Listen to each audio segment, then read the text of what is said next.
દર કેટલા વર્ષે વસ્તી ગણતરી થાય છે?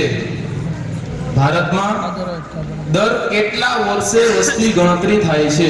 કારણ કે વિદ્યાર્થીઓ અત્યારથી આ વસ્તુની તૈયારી કરશે તો આવતીકાલની આ જેમ નિઝામ સાહેબે વાત કરી, આવતીકાલના ડોક્ટરો છે, આવતીકાલના એન્જિનિયરો છે, આવતીકાલના આઈએએસ આઈપીએસ ઓફિસરો છે, એ તૈયાર કરવાની ફેક્ટરી એટલે डायरेक्टर हाजी इब्राहिम काकोदिया, स्कूलना प्रिंसिपल सलीम साहेब, मदरसाना नाज़ीम मौलाना फैज़ साहेब पालनपुरी, मदरसानो તમામ સ્ટાફ, સ્કૂલનો તમામ સ્ટાફ, વાલી મિત્રો, બીજી શાળાઓમાંથી પધારેલા શિક્ષકો, મહેમાનો અને વાલા બાળકો, આજે જે આપણો આ જે પ્રોગ્રામ છે ક્વિઝ કોમ્પિટિશન, એના વિશે પહેલા હું તમને થોડીક માહિતગાર કરાવું છું. આ ક્વિઝની અંદર ધોરણ 5, 6, 7 અને 8 ના બાળકો ને પાર્ટિસિપેટ કરેલા છે. એમાં સૌપ્રથમ તો બાળકોને ક્લાસમાં કહેવામાં આવ્યું કે આવી રીતે આપણે એક પ્રોગ્રામ ગોઠવવાનો છે. ઘણા બાળકોએ ઉત્સાહભેર ભાગ લીધો. એની અંદર અયુબ સાહેબ, હંઝલા સાહેબ અને અમે મળી અને બાળકોને જનરલ નોલેજના પ્રશ્નોની એક લીથો એ લોકોને 100 ક્વેશ્ચનનો આપેલો હતો. ત્યાર પછી એ લોકોને થોડાક દિવસોની મુદત આપી કે આ દિવસ પછી તમારી લેખિત ટેસ્ટ લેવામાં આવશે. એ લોકોની લેખિત 20 માર્ક્સની ટેસ્ટ લીધેલી. એ ટેસ્ટમાં જે બાળકો ક્વોલિફાઈડ થયેલા, પાસ થયેલા, એ લોકોને ફરી પાછી 10 દિવસની મુદત કે 5-8 દિવસની મુદત આપી ફરી એક રીટેસ્ટ રાખેલી. પહેલા 40 બાળકોએ ભાગ લીધો હતો, પણ આપણે બાળકો 21 જ રાખવાના હતા, એટલે બાળકોનું સિલેક્શન કરવાનું હતું. એટલે એના અંદર પહેલી ટેસ્ટની અંદર 35 વિદ્યાર્થીઓ ક્વોલિફાઈડ થયેલા હતા, પાસ થયેલા હતા. જે માર્ક્સ એ લોકોને આપેલા હતા કે આ માર્ક્સ છે પણ 20 માંથી એટલા મેળવશો, એ લોકોને આપણે આગળના રાઉન્ડમાં સિલેક્ટ કરશું. ત્યાર પછી બીજી 20 માર્ક્સની એ લોકોની લેખિત ટેસ્ટ લીધેલી. એના અંદર 33 બાળકો હતા. એ 33 માંથી ફરી પાછી 21 બાળકોને એમાંથી સિલેક્ટ કર્યા. એ 21 બાળકોને ફરી એક મૌખિક ટેસ્ટ લીધેલી. ત્યાર પછી એ લોકોને એમાંથી કયા ગ્રુપમાં કોને રાખવું, કેવી રીતે ગ્રુપ બનાવાય એ લોકોને સમજાવેલું. જે હાઈએસ્ટ માર્ક હતા વિદ્યાર્થીઓને 20 માંથી 19-20 એ લોકોને ગ્રુપના લીડર બનાવેલા. ત્યાર પછી એ લોકોને ટોસ ઉછાળેલો, ચિઠ્ઠીઓ આપેલી. વર્તમાન શિક્ષણ મંત્રી કોણ છે? ગુજરાતના વર્તમાન શિક્ષણ મંત્રી કોણ છે? કુબેર ડિંડોર. ખૂબ સરસ, તમારો જવાબ સરસ સાચો છે, કુબેર ડિંડોર. ટીમ બી નો પ્રશ્ન છે, ઉકળતા પાણીનું તાપમાન કેટલું હોય છે? 100 સેલ્સિયસ. 100 અંશ સેલ્સિયસ. ખૂબ સરસ. ટીમ સી નો પ્રશ્ન છે, સૌ પ્રથમ કયા માનવીએ ચંદ્ર પર પગ મૂક્યો? Team C. Yuri Gagarin. તમારો જવાબ બિલકુલ ખોટો છે. ચંદ્ર ઉપર પ્રથમ પગ મૂકનાર વ્યક્તિ નીલ આર્મસ્ટ્રોંગ હતા. તમને 20 સેકન્ડનો સમય આપવામાં આવશે, ઉતાવળ નહીં કરશો. 3 વિદ્યાર્થીઓનો ગ્રુપ છે, આપસમાં બીજા વિદ્યાર્થીઓને આવડતો હોય કદાચ એટલે તમે પૂછી અને તમે તમારો જવાબ આપશો. ટીમ ડી નો પ્રશ્ન છે, કયા દેશને ઉગતા સૂર્યનો દેશ કહેવામાં આવે છે? જાપાન. ખૂબ સરસ. ટીમ ઈ નો પ્રશ્ન છે, કમ્પ્યુટરની શોધ કોણે કરી હતી? Charles Babbage. ખૂબ સરસ. ટીમ એફ નો પ્રશ્ન છે, ભારતના હાલના રાષ્ટ્રપતિ કોણ છે? શ્રીમતી દ્રૌપદી મુર્મુ. ખૂબ સરસ. અને ટીમ જી નો પ્રશ્ન છે, બોલ પોઈન્ટ એટલે કે જે બોલપેન છે એના શોધક કોણ હતા? લેડિસ્લો બીરો. ખૂબ સરસ. લેડિસ્લો બીરો. પહેલા રાઉન્ડનો પહેલો ક્વેશ્ચન પૂરો થાય છે. ટોટલ 3 રાઉન્ડ પછી તમારું જે રિઝલ્ટ છે 50% રિઝલ્ટ એ તમને આપવામાં આવશે. ત્યાર પછી બીજો 4, 5, 6 રાઉન્ડ સ્ટાર્ટ કરવામાં આવશે. મહાત્મા ગાંધીની સમાધિ સ્થળનું નામ શું છે? રાજઘાટ. રાજઘાટ. સરસ. ટીમ સી, હાલમાં જુનાગઢ જિલ્લાના કલેક્ટર કોણ છે? હાલમાં જુનાગઢ જિલ્લાના કલેક્ટર કોણ છે? અનિલ રાણાવાસિયા. ખૂબ સરસ, અનિલ રાણાવાસિયા સાહેબ. ટીમ ડી, હાલમાં થોડાક સમય પહેલા એક બાળકોમાં એક વાયરસ રોગ ચાલી રહ્યો હતો, નાના બાળકોમાં. એ રોગનું નામ, વાયરસનું નામ શું હતું? ચાંદીપુરા વાયરસ. ચાંદીપુરા વાયરસ. ખૂબ સરસ. ટીમ ઈ, ગોકળ ગાય કેટલા સમય સુધી ઊંઘી શકે છે એક સાથે? એક સમયે કેટલા સમય સુધી ઊંઘી શકે છે? 3 વર્ષ. 3 વર્ષ સુધી. ખૂબ સરસ. ટીમ એફ, પૃથ્વીના કેટલા ટકા ભાગમાં પાણી રહેલું છે? 71%. 71%. ખૂબ સરસ. ટીમ જી, ભારતમાં સામાન્ય રીતે ચૂંટણીઓની મુદત કેટલા વર્ષની હોય છે? 5 વર્ષ. 5 વર્ષની. ખૂબ સરસ. અહીંયા પહેલા રાઉન્ડનો બીજો પ્રશ્ન પૂરો થાય છે. ત્રીજો રાઉન્ડ સ્ટાર્ટ થાય. પહેલા રાઉન્ડનો ત્રીજો પ્રશ્ન શરૂઆત થાય છે. ટીમ એનો પ્રશ્ન છે, વિસ્તારની દ્રષ્ટિએ ભારતનું સૌથી મોટું રાજ્ય કયું છે? રાજસ્થાન. રાજસ્થાન. ખૂબ સરસ. ટીમ બી નો પ્રશ્ન છે, ગુજરાતમાં વિધાનસભાની સીટો કેટલી છે? 182. 182. ખૂબ સરસ. ટીમ સી, શરીરમાં સૌથી મજબૂત સ્નાયુ કયું છે? જીભ. જીભ. ખૂબ સરસ. ટીમ ડી નો પ્રશ્ન છે, કયા પ્રાણીની જીભ તેના શરીરની લંબાઈ કરતા ડબલ હોય છે? કાચિંડો. કાચિંડો. ખૂબ સરસ.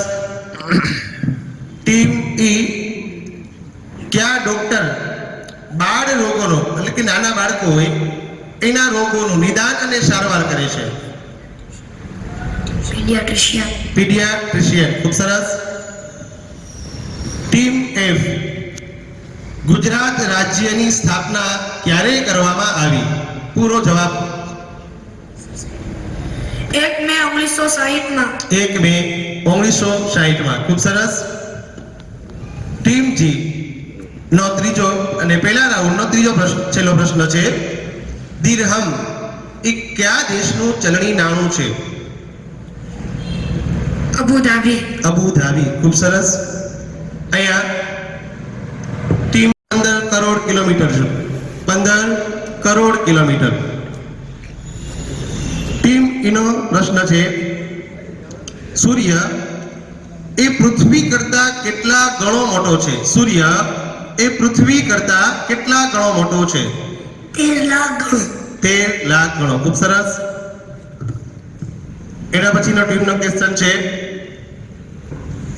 આકાશ ભૂરું દેખાવાનું, જે આકાશનો જે કલર છે વાદળી ભૂરું, એનું કારણ શું છે? પ્રકાશનું વક્રીભવન. ખૂબ સરસ. પ્રકાશનું વક્રીભવન. અને ટીમ જી નો પહેલો પ્રશ્ન છે બીજા રાઉન્ડનો, પૃથ્વીનો કેટલા ટકા ભાગ જમીનથી રોકાયેલો છે? 29%. 29%. ખૂબ સરસ.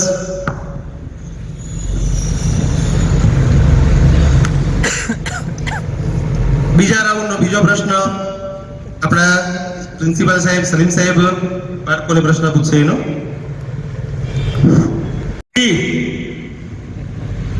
ભારત સરકાર દ્વારા આ વર્ષે ધોરણ 9 થી 12 ની દીકરીઓ માટે કઈ યોજના બનાવી? ધ્યાનથી સાંભળજો ફરીથી કે ભારત સરકાર દ્વારા આ વર્ષે ધોરણ 9 થી 12 ની દીકરીઓ માટે કઈ યોજના બનાવી? નમો લક્ષ્મી યોજના. હા, સરસ. નમો લક્ષ્મી યોજના જે 9 થી 12 ની ભારત સરકાર દ્વારા 9 થી 12 ની દીકરીઓ માટે બનાવવામાં આવી છે. ત્યારબાદ ગ્રુપ આ જે નમો લક્ષ્મી યોજના છે, આ વર્ષે 2024-25થી ભારત સરકાર દ્વારા જે ભારતમાં ભણતી તમામ દીકરીઓ માટે ધોરણ 9 થી 12, પછી એ ગવર્મેન્ટ શાળામાં ભણતી હોય, ગ્રાન્ટેબલ શાળામાં હોય કે ખાનગી શાળામાં હોય, તેના માટે ખૂબ જ એક સારી એવી સ્કીમ સરકાર લઈ આવી છે. એની અંદર ધોરણ 9 ની અંદર અને ધોરણ 10 ની અંદર દીકરીઓને દર મહિને 500 રૂપિયા બાળકની દીકરીની માના બેંક એકાઉન્ટની અંદર જમા કરવામાં આવશે. દર મહિને 500 રૂપિયા, વર્ષના 10 મહિનાની આ રકમ 5000, ધોરણ 9 અને 10 માટે બાળકો માટે 5000 આપે. એવી રીતે ધોરણ 10 જ્યારે એ પાસ કરે, ગમે એવી ટ્રાય, પહેલી ટ્રાય, બીજી ટ્રાય, જ્યારે એ ધોરણ 10 પૂર્ણ કરે ત્યારે એને બીજા 10,000 આપવામાં આવે છે. એટલે ટોટલ ધોરણ 9 અને 10 માટે 20,000 રૂપિયા ભારત સરકાર દ્વારા દીકરીઓને આપવામાં આવે છે. એવી રીતે જ્યારે એ ધોરણ 10 પૂર્ણ કરી ધોરણ 11 અને ધોરણ 12 માં જ્યારે અભ્યાસ કરે ત્યારે 10 મહિનાની લેખે, વર્ષના 10 મહિનાની અંદર દર મહિને 750 રૂપિયા લેખે એને સ્કોલરશિપ આપવામાં આવે છે, 7,500 રૂપિયા ધોરણ 11 ની અંદર. એવી રીતે ધોરણ 12 ની અંદર 7,500 રૂપિયા દર મહિને 750 લેખે, અને ધોરણ 12 પૂર્ણ કરે એટલે કે પાસ કરે ગમે તે ટ્રાય ત્યારે તેને બીજા 15,000 રૂપિયા એને રોકડ આપવામાં આવે છે. આવી રીતે ધોરણ 9, 10, 11, 12 આ 4 વર્ષમાં દીકરીઓને સરકાર 50,000 રૂપિયાની રોકડ સહાય બાળકને આપે છે. સરકારનો ઉદ્દેશ એક જ છે કે દીકરીઓ છે, છોકરીઓ છે, એ કોઈ ગરીબીને કારણે, આર્થિક સંકટને કારણે પોતાનો અભ્યાસ અધવચ્ચે ન છોડી દે અને અભ્યાસ ચાલુ રાખે અને આગળ આવે અને સમાજમાં, કુટુંબમાં, દેશમાં એનું નામ રોશન કરે. શિક્ષણ ક્ષેત્રે આ સરકારનો ઉદ્દેશ્ય છે. પૃથ્વી પરનું કેટલા ટકા પાણી દરિયામાં ખારું છે? પૃથ્વી પર જેટલું પાણી છે એમાંથી કેટલા ટકા પાણી દરિયામાં ખારું છે? 97%. 97% પાણી જે છે, પૃથ્વી પરનું જેટલું પાણી છે એમાંથી 97% પાણી દરિયામાં રહેલું છે, આવું સાયન્સ કહે છે. બાકીનું 3% આપણે જેટલું મીઠું પાણીનો ઉપયોગ કરીએ છીએ એ 3% પાણી છે. એટલે 97% પાણી ખારું છે.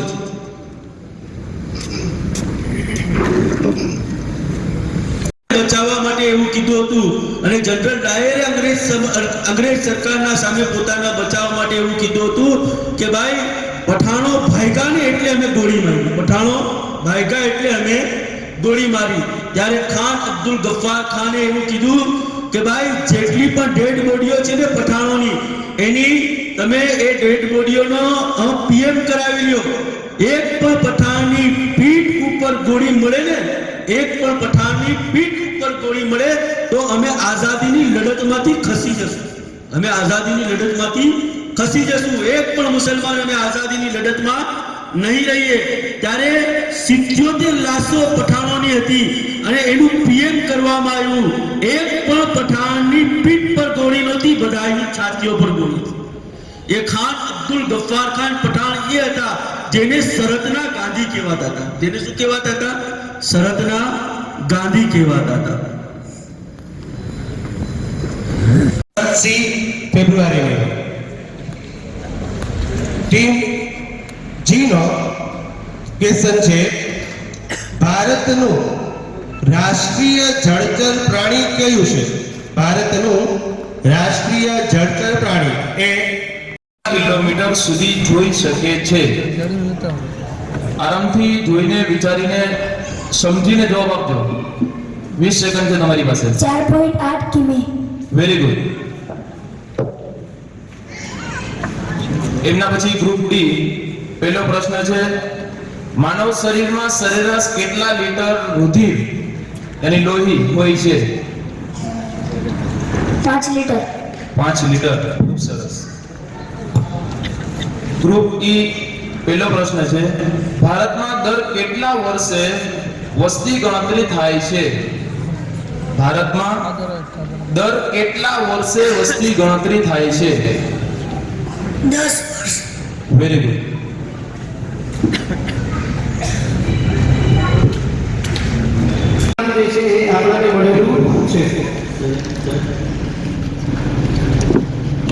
સરસ.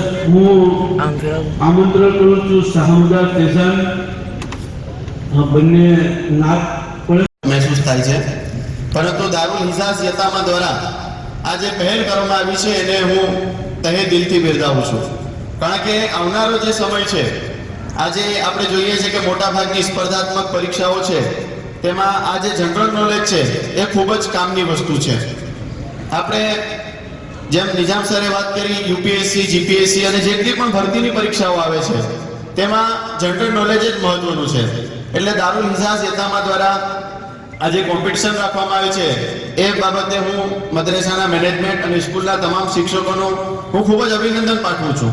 અને આવી પ્રવૃત્તિઓમાં ક્યાંક અમારી જરૂર પડે, સંસ્થાઓની જરૂર પડે તો પણ અમે એમને સાથ સહકાર આપવા માટે કાયમી માટે તૈયાર છે એવું હું વિનંતી પણ કરું છું. ખાસ કરીને મિત્રો, આ જે જનરલ નોલેજ છે આ પ્રાઇમરી તબક્કામાં તમે જે વિદ્યાર્થીઓને આપો છો એ ખૂબ જ સારી વસ્તુ છે. કારણ કે વિદ્યાર્થીઓ અત્યારથી આ વસ્તુની તૈયારી કરશે તો આવતીકાલની આ જેમ નિજામ સાહેબે વાત કરી, આવતીકાલના ડોક્ટરો છે, આવતીકાલના એન્જિનિયરો છે, આવતીકાલના આઈએએસ આઈપીએસ ઓફિસરો છે, એ તૈયાર કરવાની ફેક્ટરી એટલે આપણે સ્કૂલ જ છે. વિદ્યાર્થી મિત્રો, આ જે જનરલ નોલેજની જે ક્વિઝ સ્પર્ધા છે, આવા જેટલા પણ આયોજનો કરો, આની તૈયારી પ્રાઇમરી લેવલથી જ કરો. જે પણ જે શાળાના બીજી સ્કૂલના જે પ્રિન્સિપલ છે, શિક્ષકો અહીં હાજર છે, તેમને પણ વિનંતી કરું છું કે જનરલ નોલેજ અને આ ઇતર પ્રવૃત્તિની અંદર આ એક સબ્જેક્ટ પણ અઠવાડિયામાં 1-2 દિવસ રાખવો, જેથી કરીને વિદ્યાર્થીઓ અત્યારથી તૈયાર થાય અને આવતીકાલના આપણું ભવિષ્ય છે તે ઉજ્જવળ થાય. આપણે આજે જનરલ નોલેજની વાત કરીએ તો એક નેશનલ ટેલેન્ટ સર્ચ એક્ઝામ છે સાહેબ. દર વર્ષે આ વર્ષે 2025માં પણ એએમપી કરીને એક સંસ્થા છે, એસોસિએટ ઓફ મુસ્લિમ પ્રોફેશનલ, 2025માં હમણાં 1 મહિના પહેલા જ એક્ઝામ લીધી. એમાં પણ આ રીતે જનરલ નોલેજ જ હોય છે. પરંતુ એ જે સ્પર્ધા હોય છે એમાં આખા ભારતમાંથી 1 લાખ વિદ્યાર્થીઓએ ભાગ લીધો હતો અને આપણા માંગરોળ સેન્ટર ઉપર 120 વિદ્યાર્થીઓએ આ પરીક્ષા આપી હતી. આ પરીક્ષાનું મહત્વ એ છે, આ રીતે જનરલ નોલેજ જ હોય છે, પણ એનું મહત્વ એ છે કે એમાં જે વિદ્યાર્થીઓ સારું પ્રદર્શન કરે છે અને સારા માર્ક મેળવે છે એને આ એએમપી સંસ્થા છે એણે ભારત લેવલની જે 6 કે 7 સંસ્થાઓ છે એની સાથે કોલોબરેશન કરેલું છે અને આમાં જે સારું પ્રદર્શન કરે એને ફ્રીમાં ત્યાં ભણાવે છે. એટલે આ જે તમે કરો છો એ જ તૈયારી છે. એટલે આવી રીતે આ તૈયારી કરો. આમાં ક્યાંક જરૂર પડે તો અમે પણ તમારી સાથે છીએ. અને ફરી એકવાર મને અહીંયા બોલાવ્યો, અહીંયા બોલવાનો મોકો આપ્યો એ માટે હું મેનેજમેન્ટનો આભાર માનું છું. ખૂબ ખૂબ આભાર. ધન્યવાદ.